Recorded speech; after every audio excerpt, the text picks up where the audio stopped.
You're listening to Combat Radio with Ethan Dettenmeyer, right here on LA Talk Radio. We've had Mark Ryan. He's talked a lot about Black Sails. Joining us during that conversation, Eric Mark caught up with us. And now we have the privilege of having the rather epic actress, former ballet dancer out of London, the super talent, the dynamic, who we suspect might be an agent for Interpol and hasn't told us. Hannah New, also part of the cast of Black Sails. How are you, Hannah? Hello. Hi. Nice to see you. Nice to see you. You are back from... Do you live in Los Angeles? No, I'm kind of between London, Los Angeles, and Cape Town at the moment. So agent for I love Interpol, Los right? Angeles. Agent for Interpol. Yeah, exactly. How's my Interpol record looking these days? By the way, am I still not allowed to travel to Europe? Yeah, No, you're on a couple of few blacklists out there, but just a few, just a few. Yeah. But you're a world traveler, and you just came back from where you were doing the whole pirate epic. We can't say much about it except from the fact that it's highly anticipated. Yeah, it's awesome. Is it? Yeah, it's awesome. That's what he says. Now we have action. But see, you're yeah. credible. He's questioning. No, kidding.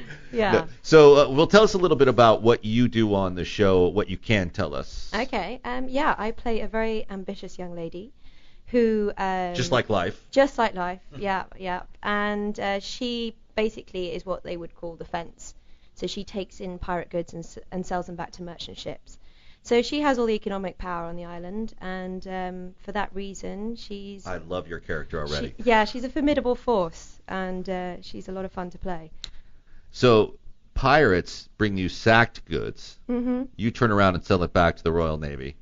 Well, yeah, or to merchant ships. To merchant ships Mm-hmm. at a substantial markup. Mm-hmm. Really? Well, depending on how good a business partner you are, you might get some preferable rates.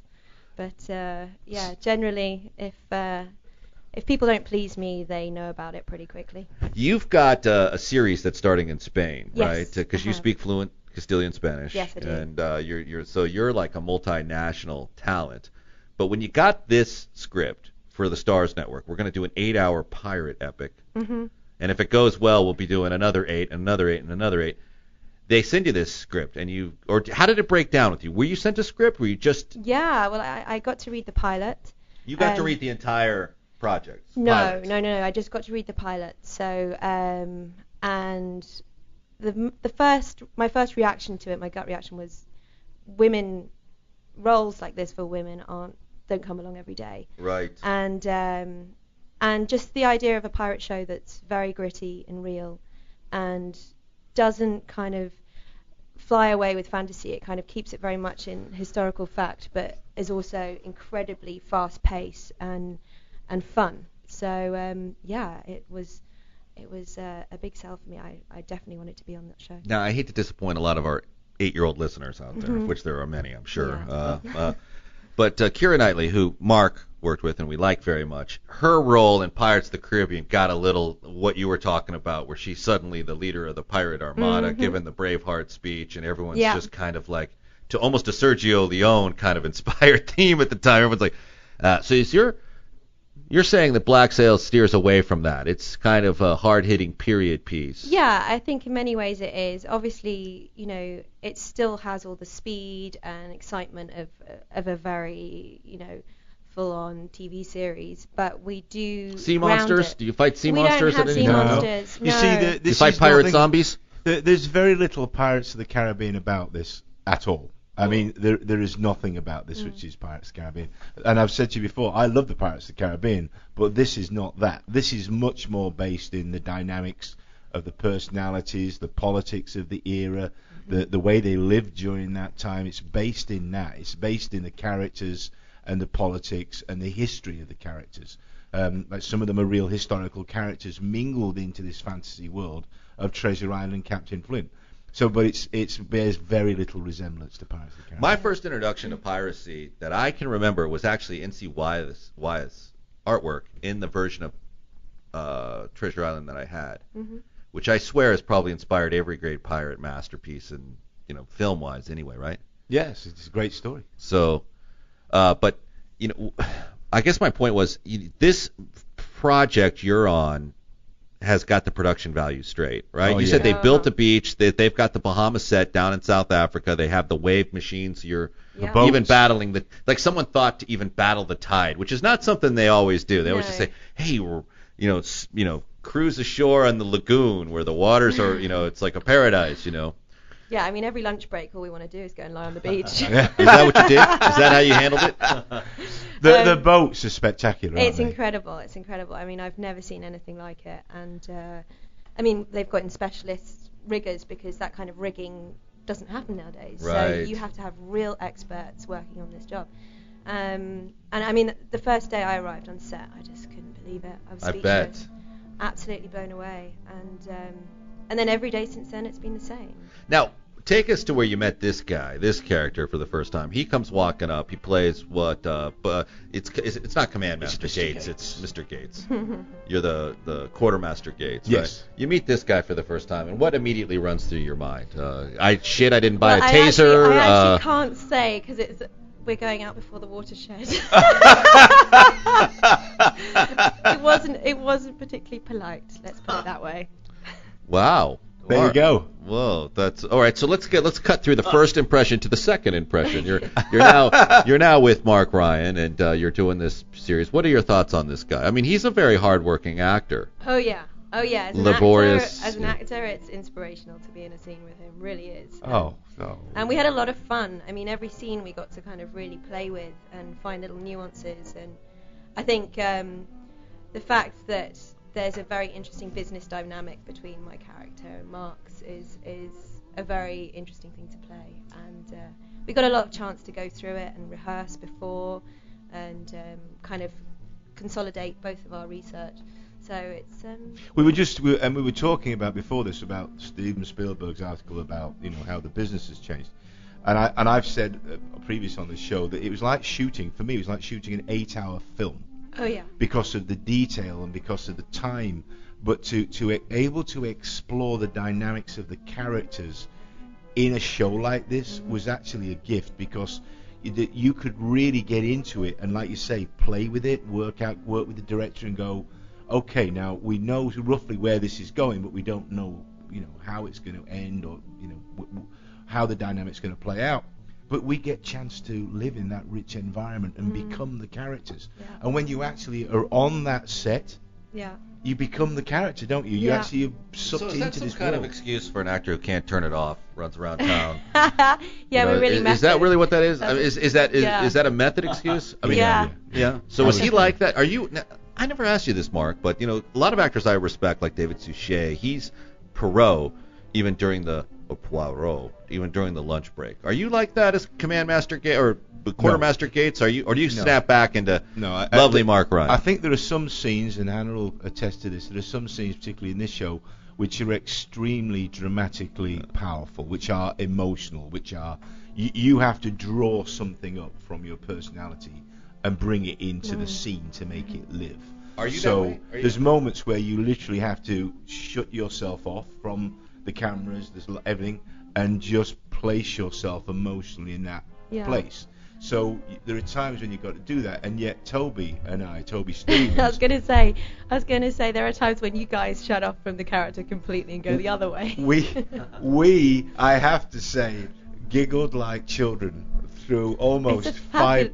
Oh. It was insane, wasn't it? It's a fabulous camp double act that you guys do. we were like an old married couple in It the was end. brilliant. And there was one morning, again without telling tales out of school, we arrived early because we were the only people in this bit we were doing. And there was a new actor, South African actor, was sitting at the other end of the room, the makeup room. And I had Laura faffing about and doing what she was doing. And literally I arrived and he said something rude to me. And I immediately said something like, "Good morning, Ginger. I'm sure it was ruder than that. Something like that, yes. And we carried on for the entire hour of the session of the makeup, literally bitching backwards and forwards. And I just happened to glance down, bounce through the mirror, and the other actor who was listening to all of this, literally was listening in the mirror, and you could see him going, they like this every day? Is this what what is going on? What the hell have I let myself in for? Totally, yes, totally confused by the whole thing. And eventually, wait, it's all right, mate. We're only joking. He was like hoping not to get noticed, and then I realised that probably from the outside it did seem rather bizarre. Yeah, yeah.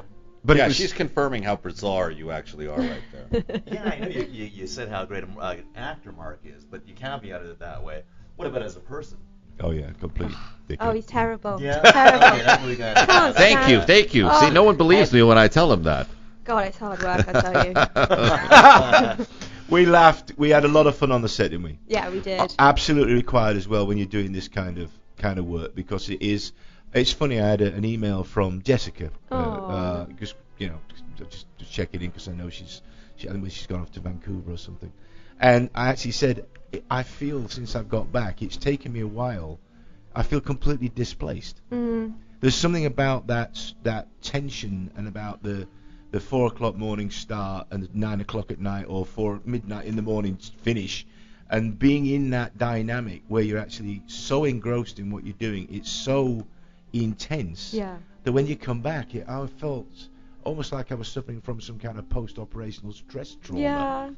It was very weird. I don't know how did you feel about that? It's been quite sort of non-stop since finishing, because I've been in London for a bit and then coming over here. But yeah, it does feel strange. It feels like, I mean, Cape Town became home very quickly, and I felt incredibly comfortable there. All the cast kind of became a big family unit, right? And it's one of the most kind of comfortable working environments I've ever been in, and I think no one really wants that to end. No. Everyone wants that to carry on, and so we're just all fingers crossed for season 2, which is. You got to kind of come back and reground yourself and put it in its box and try and get on with life. I did the same thing. I went to London first, and of course spoke to Stevens a couple of times on the phone. He emails me now. He emails me now and he's rude to me. So by you bald so and so, you know what I mean? You bearded bald and so and so. You set yourself up for a tirade of abuse from absolutely, now on. and it's continued since there, with great affection, I might say. Yes. But he as a leader of both the show and the number one in the show. Yeah. What a class act. Yeah, he's incredible. Absolutely incredible. What a class act, and what a performance. Oh yeah. I mean, I'm so excited about seeing his performance. I actually sneaked in one day when I wasn't even on set to go and watch him on the ships, because unfortunately my character doesn't get to do much on the ships. Ever. So I wanted to see how that whole thing functioned, and God, he blew me away. It was real, goosebump stuff, and very, very impressed. And he's actually currently in a play in London. Yes. So Noel Coward play. So Yes. I'm hoping to get to see Private Lives, I Private believe. Lives, yeah. Or Private Livers. He's Well, let me without saying. Can I ask you what kind of preparation you do for something like this? I mean, did you Well, go through and read? I mean, it sounds like he picked up Black Sails and books, or Under the Black Flag and that type. What did you do? Do you do any research, or do you just kind of get back to how do you go about something like this? Well, without giving away too many secrets, I plunge myself into research, and it's one of my favorite parts of my job.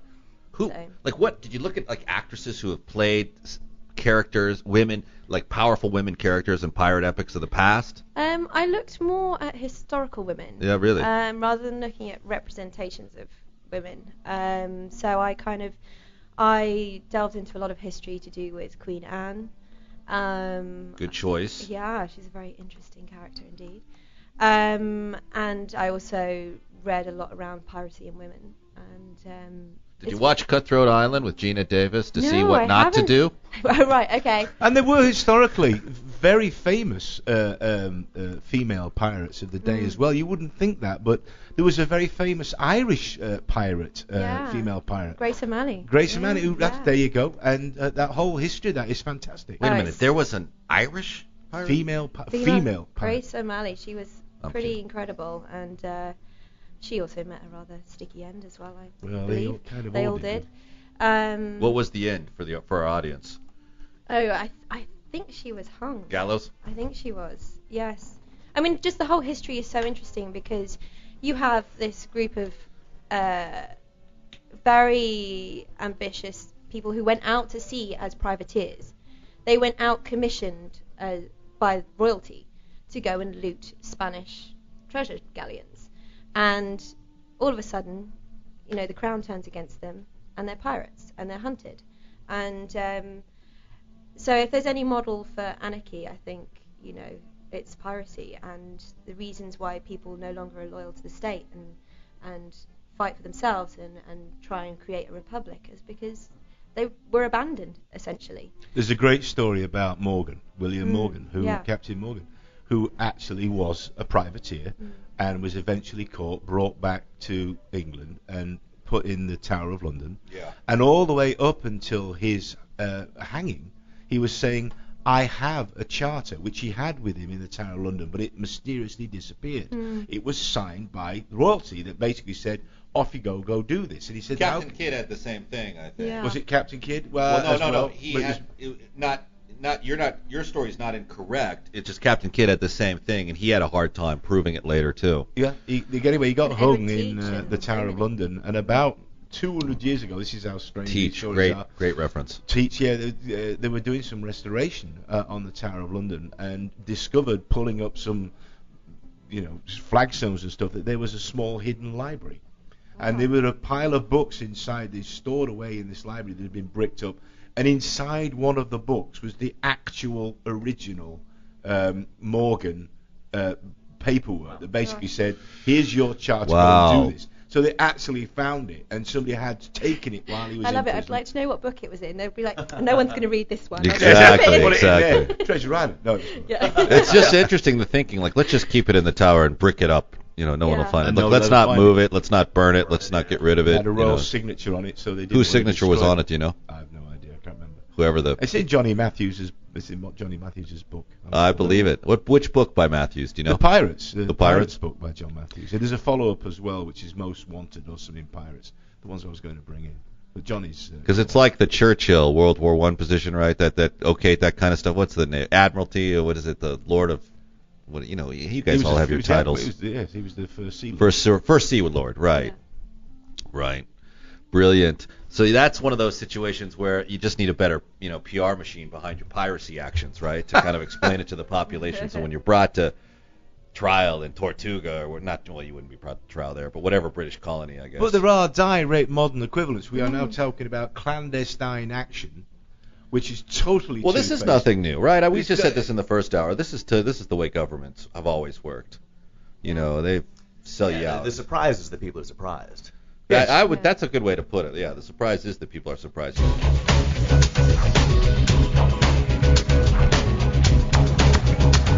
You're listening to Combat Radio with Ethan Dettenmeyer, right here on LA Talk Radio.